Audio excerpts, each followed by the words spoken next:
Good morning dear student. Chapter 5 exercise 5.2 आज हमको start करनी है बेटा। तो उसमें हमें दो चीज़ ढूंढनी है, मॉड्यूलस एंड आर्ग्यूमेंट। क्या ढूंढना है? Modulus and argument. एक पर्टिकुलर मेथड है और दूसरा उसके आगे पोलर फॉर्म आएगा। पोलर फॉर्म भी without modulus and argument not possible. Okay, तो पहले तो हम बेसिकली मेथड के हिसाब से modulus and arguments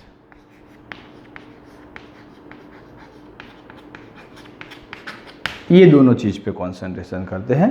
first to some ऐसे हैं जिससे हमारी मेथड क्लियर हो जाएगी, ठीक है। उसके बाद आगे बढ़ेंगे। इजी सम है, एक बार समझ लो, उसके बाद सही रहेगा, कोई डाउट और कोई प्रॉब्लम भी नहीं होगा। तो सम नंबर 1 ऐसा है, दो ही सम के ऊपर अच्छे से कंसंट्रेशन करते हैं और सीखते हैं। z is equal to -1 minus i √3।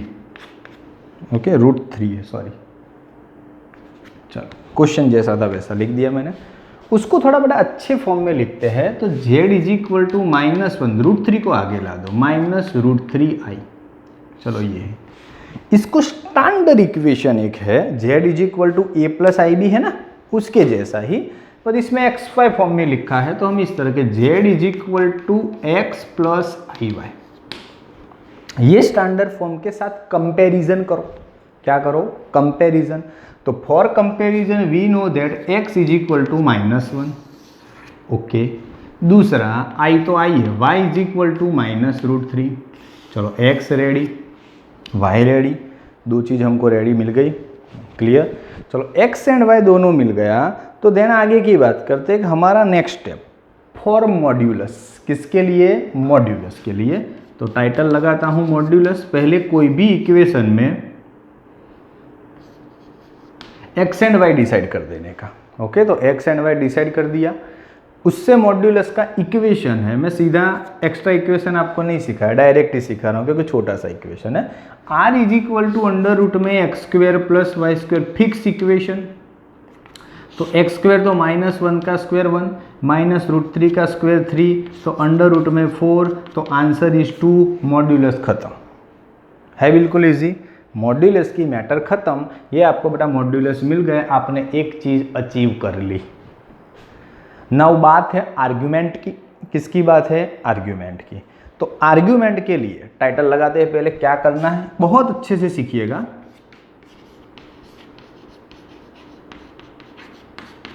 चलो अच्छे से ध्यान दीजिएगा क्या करना है। आर्ग्यूमेंट के लिए फिक्स दो कंपोनेंट है।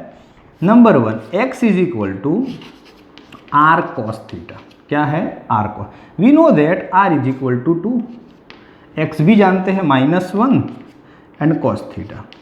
फाइनली cos थीटा को सब्जेक्ट बनाओ तो -2 नीचे आएगा, -1/2। This is cos theta. x is equal to r cos theta. Now y is equal to r sin theta. तो what is the value of y? तो for y is equal to -√3, r is equal to 2 and sin theta. तो finally sin theta is equal to -√3/2। चलो ये दूसरा भी हमको मिला। आपको दो चीज मिलेगी, cos मिलेगा, sin मिलेगा। और cos और sin ढूंढने के लिए कंफर्म इक्वेशन है x is equal to r cos theta, y is equal to r sin theta. बिल्कुल सिंपल। कुछ टेक्स्ट बुक में या रेफरेंस बुक में ऐसा भी लिखते हैं कि cos theta is equal to x/r, sin theta is equal to y/r, अपने हिसाब से। ना क्वाड्रेंट डिसाइड करने का, क्वाड्रेंट डिसाइड करने के लिए दो मेथड है। ओके, नंबर 1 पहले तो यहाँ से देखो, cos माइनस साइन माइनस। तो cos भी माइनस हो, साइन भी माइनस हो, ऐसा क्वाड्रेंट कौन सा? पहले में दोनों प्लस ना चले, दूसरे में साइन प्लस तो नॉट पॉसिबल, तीसरे में tan प्लस तो साइन भी माइनस cos भी माइनस। तो यहाँ से डिसाइड हो गया थर्ड क्वाड्रेंट। हमें कुछ दिखाना नहीं है, देख के ही पता चल जाता है ओके कि क्वाड्रेंट कौन सा डिसाइड हुआ बेटा? Third quadrant. क्या डिसाइड हुआ? थर्ड। सिंपल। यहाँ से ट्रिगोनोमेट्रिक फंक्शन से दोनों माइनस कौन से क्वाड्रेंट? एक ही ऑप्शन, फोर्थ क्वाड्रेंट में जाओगे तो cos प्लस हो जाता है, तो फोर्थ भी नॉट अलाउड। चलो फोर्थ क्वाड्रेंट के लिए आंसर लाना है, आर्ग्यूमेंट ढूंढना है।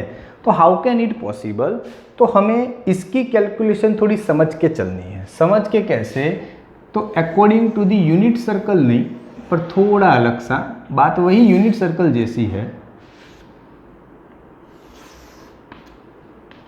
ये first quadrant, second, third, fourth, okay.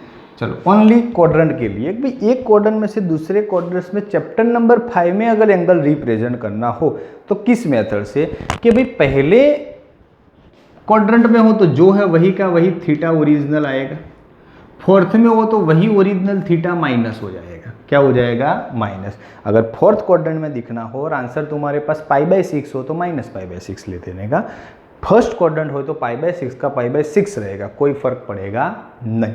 But if you are in second quadrant तो आपको लिखना है, क्या लिखना है कि अगर आप सेकंड क्वाड्रेंट में हो तो यहाँ पे 0 होता है, π/2 होता है, पाई होता है एंड 3π/2 होता है, और ये 2π। ओके चलो, तो सेकंड क्वाड्रेंट है तो इधर लिख सकते हो π-θ।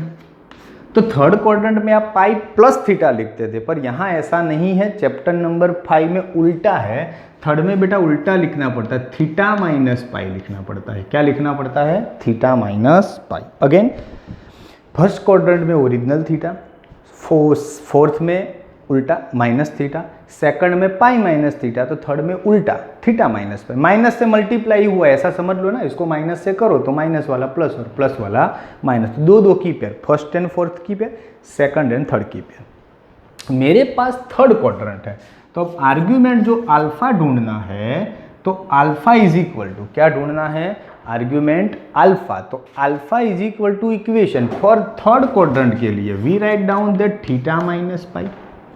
थर्ड के लिए क्या लिख सकते हैं? क्वेश्चन ही है, मतलब कि एक इक्वेशन टाइप का, θ-π। Now put the value, okay, पर थीटा हमें पता नहीं है, तो मैं यहाँ स्पेस रखी है, थीटा सिखा देता हूँ कि फॉर थीटा, चलो भूल जाओ कि माइनस है प्लस है, हमें तो नेचुरल थीटा ढूंढना है, और दोनों की कॉमन वैल्यू आएगी कि कॉस की वैल्यू 1/2 कहाँ पे? तो 60 पे। साइन के वैल्यू √3/2 कहाँ पे? तो 60 पे। तो theta is equal to 60, that means π/3। हमें प्लस माइनस नहीं देखा है, प्लस माइनस का हिसाब तो ये क्वाड्रेंट कर ही रहा है। ओके, तो θ-π, what is theta? π/3 minus π, 3 LCM ले लो, π-3π, फाइनल आंसर इज -2π/3। बोलो ये तुम्हारा आर्ग्यूमेंट हो गया।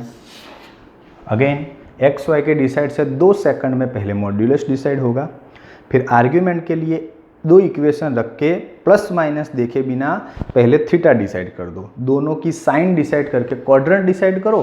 क्वाड्रेंट के हिसाब से मैंने यहाँ पे सर्कल बनाया है कि जिस तरह से क्वाड्रेंट में आप जाओ उसी हिसाब से वैल्यू डालो तो आपको अल्फा मिल जाएगा। दूसरा करूँ, थोड़ा ज़्यादा अच्छे से समझ में आए। Number 2, z is equal to, question क्या है?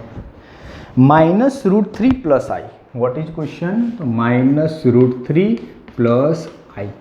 Standard equation z is equal to x + yi। Okay, x + yi, ये स्टैंडर्ड है, या तो i y लिखो, कोई फर्क नहीं पड़ता। चलो, तो डिसाइड हो गया कि x इज इक्वल टू क्या मिला? -√3। y is equal to i के साथ कुछ नहीं है तो 1 तो होगा, तो y इज इक्वल टू क्या मिला? 1 मिला। x is equal to -√3, y is equal to 1, x y both मिल गए। तो सीधी बात है, टाइटल लगा दो modulus,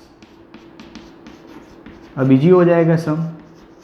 modulus r is equal to under root में -√3 का स्क्वायर, डायरेक्ट ही कर देते हैं ना, x² + y² है, तो -√3 का स्क्वायर 3, 1 का 1, तो अभी किया था ऐसा, अगेन 2 आया। चलो बात करनी है अभी आर्ग्यूमेंट, नहीं अब सम बहुत इजी लिखेंगे, आर्ग्यूमेंट्स। तो व्हाट अबाउट आर्ग्यूमेंट? तो x is equal to r cos theta, तो what is the value of x? -√3, r is equal to 2 and cos theta, तो finally cos theta is equal to -√3/2।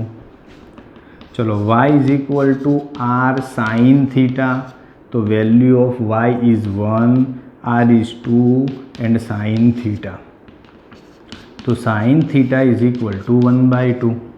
Okay, चलो पहले theta decide कर लेते हैं कि भाई कॉस की वैल्यू √3/2 कहाँ पे, तो 30 डिग्री पे। साइन की वैल्यू 1/2 कहाँ पे, 30 डिग्री। दोनों कॉमन ही हो गए, 30 डिग्री तो उसको रेडियन में क्या लिखते हैं, π/6 थीटा हो गया।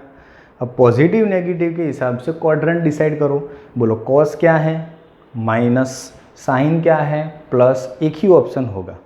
फर्स्ट क्वाड्रेंट में बहुत हार पॉजिटिव ना चले, सेकंड में साइन प्लस और कॉस माइनस, तो ये भी डिसाइड हो गया सेकंड क्वाड्रेंट। समझ में आया ना, क्वाड्रेंट तो सीधा साइन के हिसाब से ही पता चल जाएगा, ऑल STC के हिसाब से। क्वाड्रेंट डिसाइड हो गया तो सीधी बात है, एंगल ढूंढने के लिए फिर तो simple, alpha is equal to, बताओ क्या इक्वेशन लिखूँ सेकंड क्वाड्रेंट में, π-θ लिखो, π-θ। What is the value of theta, ये पड़ी π/6, तो π/6 तो 6 LCM लेके 6π - π तो 5π/6 क्या हो जाएगा, अल्फा इज इक्वल टू 5π/6। समझ में आ गया, बहुत ही ईजी सम है। बस एक बार मेथड पे ग्रिप लाना जरूरी है, मेथड एक बार अच्छे से समझ में आ जाए उसके बाद। ये पोलर फॉर्म है, उसमें भी एक जस्ट छोटा सा इक्वेशन है, पर जब तक आप मॉड्यूलस एंड आर्ग्यूमेंट ना ढूंढो तब तक पोलर फॉर्म नहीं बनेगा। और इतना ढूंढने के बाद पोलर फॉर्म में जस्ट 2 स्टेप, उससे ज़्यादा कुछ एक्सप्लेनेशन नहीं देने हैं, कुछ क्लियर नहीं करना है। बहुत इजी है और अच्छे से समझ में आ जाए ऐसा। क्लियर, चलो तो आज अच्छे से एक मेथड का स्टार्टअप हो गया। एक्सरसाइज 5.2 उसमें मॉड्यूलस एंड आर्ग्यूमेंट ढूंढने की मेथड हमने कंप्लीट की बेटा, और आपको सही से समझ में भी आया होगा। नेक्स्ट टाइम नंबर 3 से जो पोलर फॉर्म वाली बात है उसको आगे बढ़ाएंगे। आज के लिए इतना, थैंक यू।